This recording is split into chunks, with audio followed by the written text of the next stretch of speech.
Hi everyone, సరళమాయస్వామి temple ఎలా ఉందో చూపిస్తాను ఈరోజు. వనస్థలిపురం నుండి 37 కిలోమీటర్ వస్తుంది. టెంపుల్ దగ్గరికి వచ్చేసాము. స్టెప్స్ ఉంటాయి, పైకి నడుచుకుంటూ వెళ్ళాలి. పైన చాలా బాగుంటుంది. మేము కూడా రావడం ఫస్ట్ టైం. ఇక్కడ మా వారు చాలా పవర్ఫుల్ అంట. ఇక్కడ వీడియోస్ ఫోటోస్ తీయనివారు. పులిహోర లడ్డు కూడా దొరుకుతుంది ఇక్కడ. పైన చూడండి వ్యూ ఎంత బాగుందో. అక్కడ గుడిసెలు ఉన్నాయి కదా, అక్కడ నాన్ వెజ్ వండుతారు. ఇది ఎంట్రన్స్. మొక్కున యాటను కోసుకుంటారు.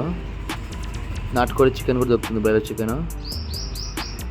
ఇక్కడ చూడండి, వాళ్ళే మొత్తం నీట్గా క్లీన్ చేసి వాళ్ళ చికెన్ కొట్టి మనకి ఇస్తారు. మనం అక్కడ గుడిసెలో ఉన్న వాళ్ళతో కొట్టుకొని వండించుకోవచ్చు.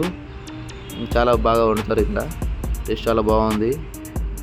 కొద్దిసేపు చిల్ అయ్యి హైదరాబాద్ రిటర్న్ అయ్యాము. ఇబ్రహీంపట్నం రూట్లో రిటర్న్ అయ్యాము. వచ్చేటప్పుడేమో తుఫాన్పేటకి వచ్చాము. ఇక్కడ రావడానికి 3 ways ఉన్నాయి.